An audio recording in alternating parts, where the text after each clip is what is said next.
mamili na ako, mamili pa.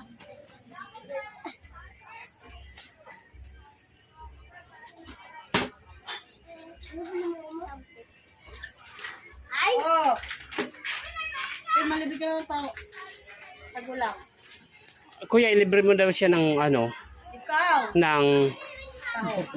sago. Sago lang daw sa kanya. Sino?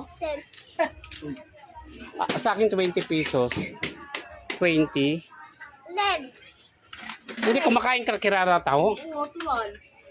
O sige kuya, si Kirara bigyan mo 10 piso. Tapos si Oslin bigyan mo 5 piso. Ikaw gusto mo tao? O 5 piso din. no? Ate, no? Ate, no?